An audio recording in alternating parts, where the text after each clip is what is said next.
ginawa at tingahan ang kanyang mga pagkakasyon nang hiniyak ng buhay at ang tao ay naging kaluluwang may buhay. Ang tao sa sinasabot ay inaaraw ng paggawa ng Panginoon Diyos sa libutan. Yung 5 araw na yun, sinabi na niya. Sabi ng Biblia, God said that it was so. Sinabi, binigala ng Diyos at nagkaroon na. Pero nung ika-6 na araw, nung ilikha niyang tao, hindi siya magsasabi. Una, bumuha siya ng putik, lupa, ginawa niya ang tao. Kung kayo maliwala ng dilaw, itim, at saka kayo magi, na diluto daw. Kaya medyo yung hilaw, yung sunog, walang ganun naman. Walang ganyan. Lahat ay ginawa ng Diyos. May layunin ng Diyos kung bakit iba-ibang pagawin ng tao. Pero lahat po ng ito, ano mo, iisa lang ang ginawa ng Diyos. Siya lang. No. Yadan, ang unang tao na kanyang ginawa ay hindi nga niya. Kaya ang tao pinaka-special. Diba? Siguro, nasa mga mahigit 7 billion po ang population ng buong mundo. Mahigit 2 billion po yung mga marami po sila. Ano? Pero out of that 7 billion living to lahat na bubuhay ngayon. So from the time of creation until now, mahigit po lang siguro mga 20 billion na tao na ang sinilang sa lupain ito. Pero alam niyo ba, sa dami ng bilang ng tao na ginawa at naging tao sa mundo ito, nag-iisa lang ang bawat tao. Kasi ako nag-iisa lang namatay ako, wala ako kapalit. Eh, magkasama ko yung asawa ko. Pero ang asawahin niya, hindi katulad ko. Kasi nag-iisa lang ako. At ang pagdikha ng bawat tao ay ang patunay na mayroong Diyos. Sabi, ako na nilikha niya, ang patunay na mayroong Diyos na nilikha. Na ako unique, sabi, ako nag-iisa lang. Sa aking katayuan, ako nag-iisa. Wala akong katulad. Bakit? Nilikha ko sa isang nag-iisang Diyos. Alam niyo ba kung bakit? Kasi nga may Diyos. Ang bawat tao na nilikha niya na walang katulad, walang kabatay, walang kapareho. Hindi ko magsabi niyan. Sabi ko ng Biblia at tinatunayan ng science natin. Di ba yung science natin? Mayroong 3 na pruweba na ang tao nag-iisa lang. 3, hindi sila nag-iisa lang. 3. Una, yung ating fingerprint. Isipin mo, out of 20 billion na sinilang sa lupang ito, nag-iisa lang ang fingerprint ng isang tao. Sabi, walang tao na walang 2 tao na iisa ang fingerprint. Ganun mo. Kaya kung hindi ka marunong sulat, tamar. Bakit? Kasi yung tamar na yun, nag-iisa lang. Huwag lang dito ng lolo mo. Sabi ng election Sabi ng board of canvasser, tatay, ito po, yung aking bubuto. Sabi niya, hindi ako marunong pa sa paano kong buto. Sabi niya, sige tatay, kumuha po kayo ng mga para isulat po. Yung ibubuto niyo. Pero sa bandang huli, sa pinakailalim, kayo po ay magtatamar. Sabi ng lulo, wala na ba ining mahirap po yan, tamar. Sabi ng Morgan, bakit po? Ay hindi nga marunong sulat, hindi pa marunong mag-English. Kasi ang tamar daw English. Yan hindi siya marunong. Tamar, kaya nga yung patunay na talagang may Diyos.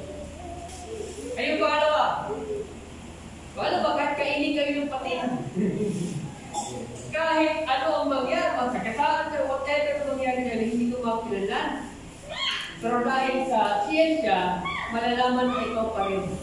Yun. Sa magitan ng DNA. Diba? Yung DNA.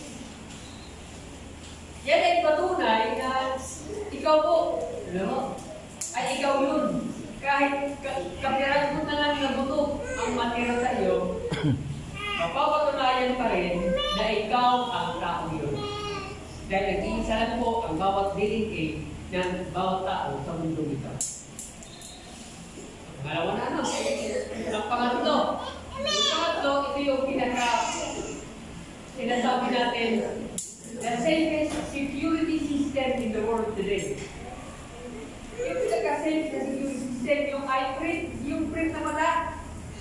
Yung print na mata, yun po ang pinaka-secured na security system sa buong mundo. Kasi yung eye print ng tao, hindi niya lang po yan.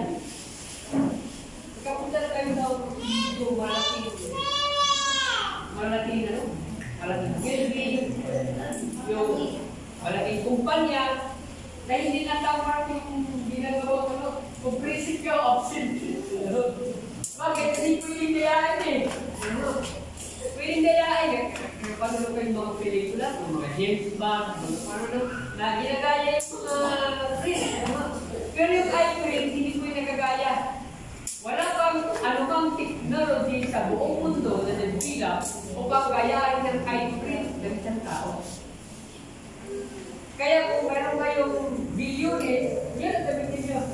Hindi na nakapananakaw yan kasi kapag ikaw ay buhay ang eye print mo. Diba? Kapag ikaw ay namatay, ang eye print mo patay din. So, hindi na ma-access. Ganun po.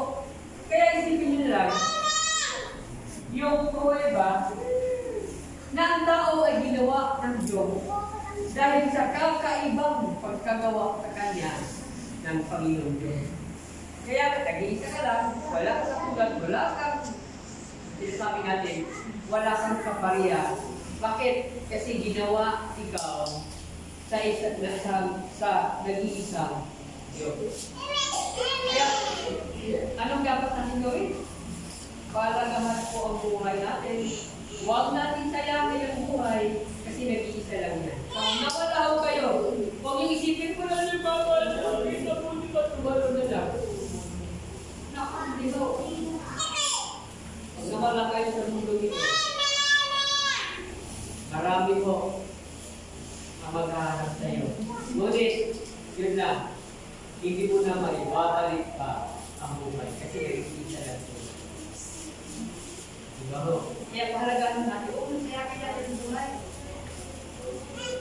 Dahil ang buhay, biyaya ng Diyos sa bawat isa sa atin.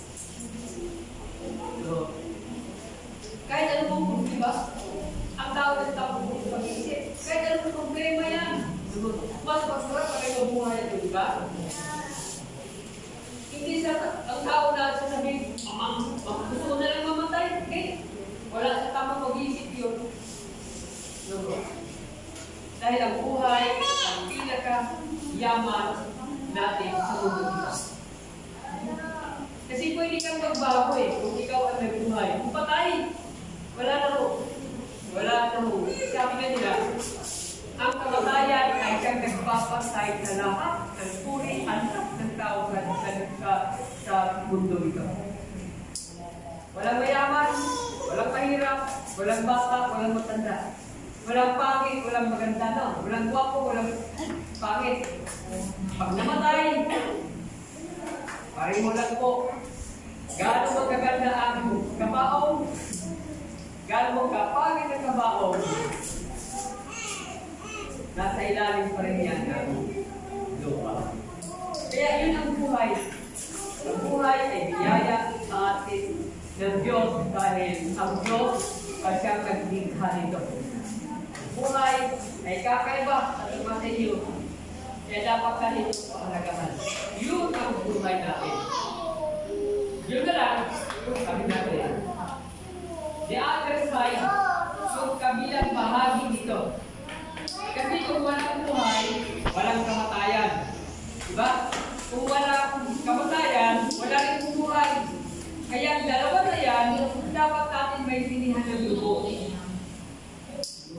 Ang tanong, paano mapalagkaroon ng kamatayan ng tao? Ayon po sa kwento sa Biblia, nagkasala si Adan at saka si Eva.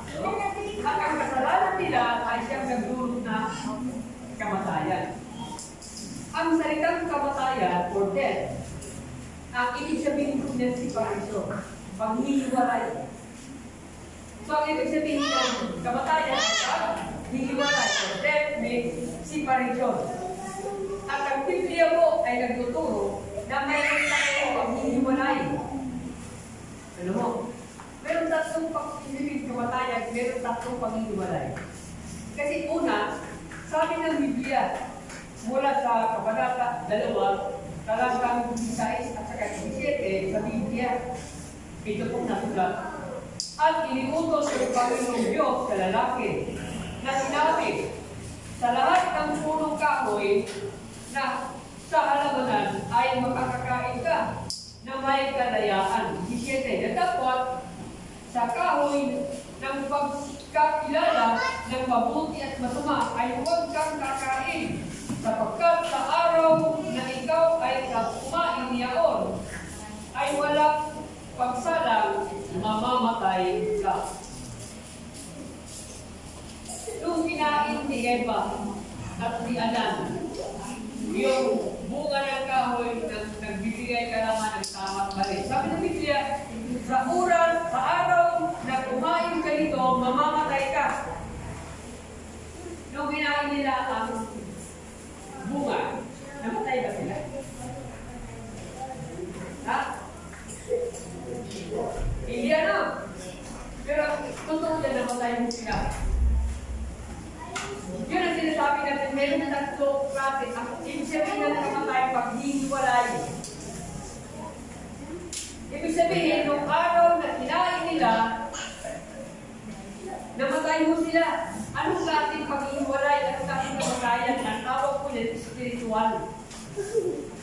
Kasi hindi pwede ko sinungaling ang Diyos.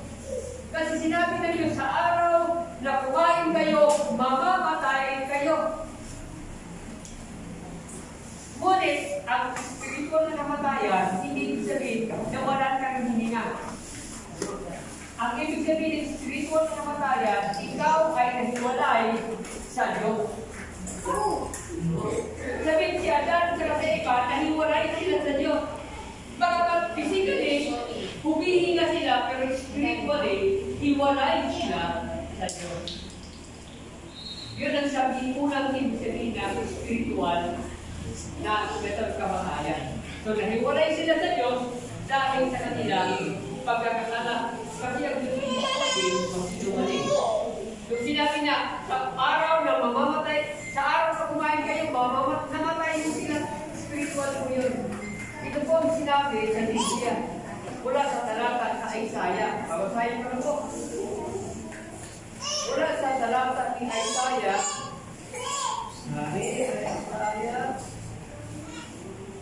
Yan. Mula Kabanata 59, talatang 2. Ito po pagkasabi. Kundi, pinapaghiwalay ng inyong mga kasamaan, kayo at ang inyong Diyos. At ang inyong mga kasalanan ay siyang nagpapupli ng kanyang mukha sa inyo upang siya ay huwag makinig. Ano ang hiwalay sa tao sa Diyos? Kasalanan. Kasalanan. At ang kasalanan ba ay ano ang ibig sabihin ng kasalanan? Ang kasalanan ay iyong paggawa ng hindi mabuti. Ang tawag doon ay kasalanan.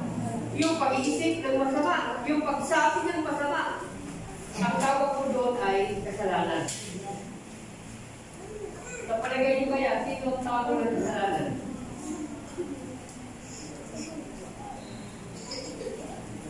Wala.